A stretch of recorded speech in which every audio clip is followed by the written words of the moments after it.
Yang kita maksudkan kemunafikan di sini bukan kemunafikan biasa, tetapi kemunafikan yang sifatnya adalah kemunafikan hati. Kemunafikan hati itu lebih parah daripada kemunafikan amal. Kalau kemunafikan amal itu kalau ngomong bohong, kalau berjanji mengkhianati, kalau berjanji menyelisihi, kalau diberikan amanah mengkhianati, maka itu merupakan kemunafikan yang tidak mengeluarkan seseorang dari agama Allah. Tapi yang kita maksudkan iman itu kalau dibenarkan oleh Allah, dia harus steril dari kemunafikan. Kemunafikan ini kemunafikan etikodi yang sudah sering saya sampaikan berulang-ulang. Kemunafikan etikodi itu apa? Membenci Rasul, membenci ajaran Rasul, mendustakan apa yang disampaikan Rasul. Lalu senang kalau orang muslimnya kalah, sedih kalau orang muslimnya menang, senang kalau orang kafirnya menang, sedih kalau orang kafirnya itu kalah. Itulah yang disebut dengan kemunafikan i'tiqadi, yang mana kalau dia menempel pada dinding keimanan seseorang, maka iman itu akan menjadi hilang seketika, mati seketika. Ya, sebagaimana kotoran kucing kalau sudah mendarat di rumput, saking panasnya kotoran kucing itu, maka rumput langsung jadi mati.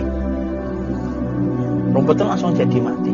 Maka dinding hati kalau sudah tertempel dengan kemunafikan, maka iman itu langsung mati dia. Karena dia tidak kuat untuk menahan buruknya dan kehinaan yang dimiliki pada kemunafikan. Makanya kemudian orang-orang munafik ini menjadi orang munafik itu sesuatu yang kita harus khawatirkan. Bukan menjadikan kita gampang nuduh orang munafik, bukan itu. Tapi untuk meraba diri kita ini, jangan-jangan kita menjadi munafik atau tidak. Dan pertanyaan apakah kita menjadi munafik ataukah tidak, itu pertanyaan yang wajar dalam keimanan. Bukankah Umar itu meraba hatinya bahwasanya dia khawatir jadi munafik? Setingkat Umar bin Khattab radhiyallahu anhu. Makanya kita coba bedah sirah. Bukankah orang yang mengetahui nama orang munafik pada zaman Rasulullah itu Hudzaifah?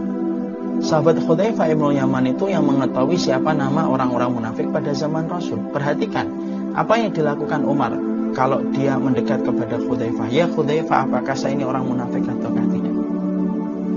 Bahkan Abu Bakar itu juga pernah mengatakan apakah Abu Bakar itu telah munafik? Karena sesungguhnya kemunafikan ini yang kita khawatirkan. Dan Ibnu Syuraik rahimahullah ta'ala, seorang tabi'in, berkata, tidaklah aku menjumpai 30 sahabat kecuali tidak ada yang paling mereka khawatirkan kecuali menjadi munafik. Jadi para sahabat itu khawatir menjadi munafiknya itu besar banget. Dan itu nampak tercermin pada sikap yang diperlihatkan oleh Umar bin Khattab radhiyallahu anhu. Makanya Umar bin Khattab itu merasa jangan-jangan saya munafik. Makanya juga Handhalah dan Abu Bakar kan pernah merasa begitu. Handhalah pada satu waktu keluar dari rumahnya berkata, laqad nafaqa Handhalah. Handhalah telah menjadi munafik ketemu dengan Abu Bakar. Sampai Abu Bakar juga mengatakan, Abu Bakar juga telah menjadi munafik. Saking besarnya khawatirnya mereka.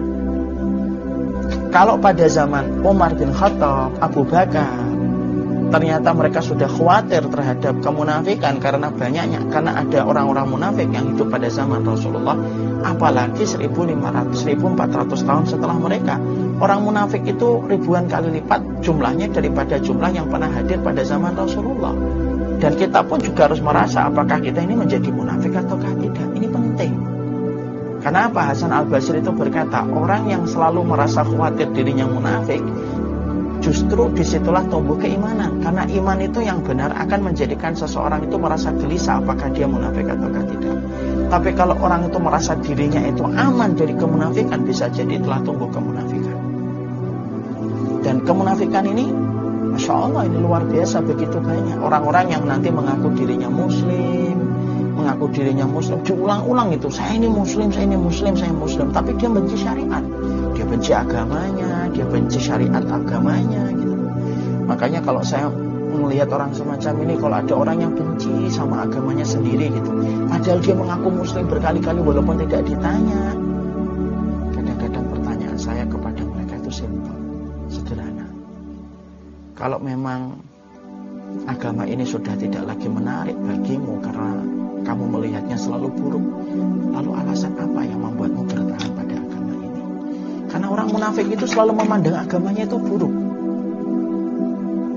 Tapi anehnya pada saat yang bersamaan dia tidak pernah mau, pada saat yang bersamaan dia mengaku dirinya itu muslim gitu.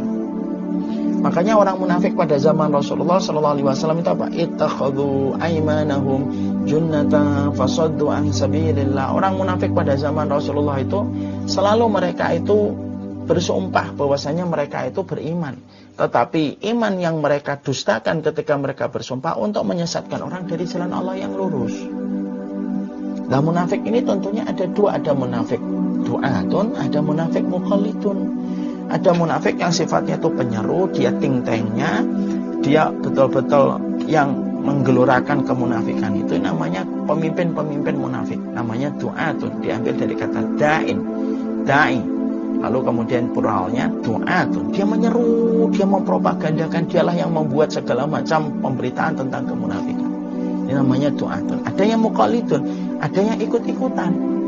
Menjadi munafik ikut-ikutan karena tidak paham, karena bodoh, tidak lahir dari keluarga yang memahamkan dia tentang keimanan, tidak lahir dari orang tua yang memahamkan dia tentang kemunafikan itu apa. Akhirnya dia terpengaruh dengan berbagai macam narasi-narasi indah yang selalu dibuat sama orang munafik. Akhirnya dia menjadi ikut-ikutan munafik. Namanya mukhallidun. Ya entah du'atun atau mukhallidun. Ini kalau sudah nempel pada dinding keimanan, maka dinding keimanan ini menjadi hilang dan akhirnya iman tidak bisa dibenarkan oleh Allah. Iman itu sudah tidak lagi dibenarkan oleh Allah. Makanya inilah yang menjadikan kita akhirnya mengerti. Berarti kalau kita membahas ini, yusabbitullahu alladhina amanu, Allah itu meneguhkan. Karena Allah itu salah satu sifatnya meneguhkan hatinya orang yang beriman. Orang beriman siapa yang diteguhkan oleh Allah?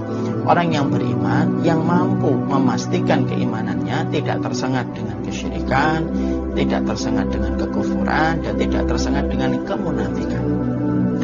Apa yang Allah lakukan ketika kemudian Allah itu mendapati orang-orang yang beriman yang didustakan, yang dibenarkan? Maka yusabbitullahu alladzi bil qauli tsabit, Allah akan teguhkan dengan perkataan yang kokoh.